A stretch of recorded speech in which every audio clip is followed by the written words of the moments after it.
এত ভয়ঙ্কর রাস্তা আসলে ভাষা প্রকাশ করে বোঝানো যাবে না। যেটা হচ্ছে যে খোয়াছড়া এ পর্যন্ত 137 জন লোক মারা গেছে শুধু পাকড়ানির কারণে। আসলে এখানে পাকড়ানি করার কিছু নেই। আপনি যখন পাহাড় প্রকৃতি দেখতে আসবেন, জোসে না ফুঁসে। থ্যাংক ইউ ভাই।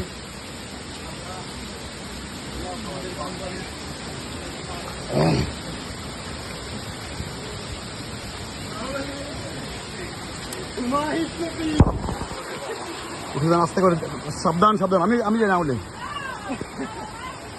ওইদিকে না ওইদিকে না ওইদিকে না এদিকে চলে আসলাম। আমরা এখন চলে আসলাম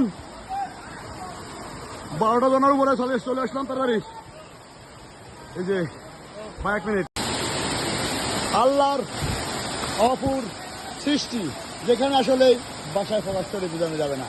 দেখেন তো একটু, এখানে আসলে প্রকৃতি তেমন লাগতেছে। প্রকৃতি আসলে কি করতে চায়।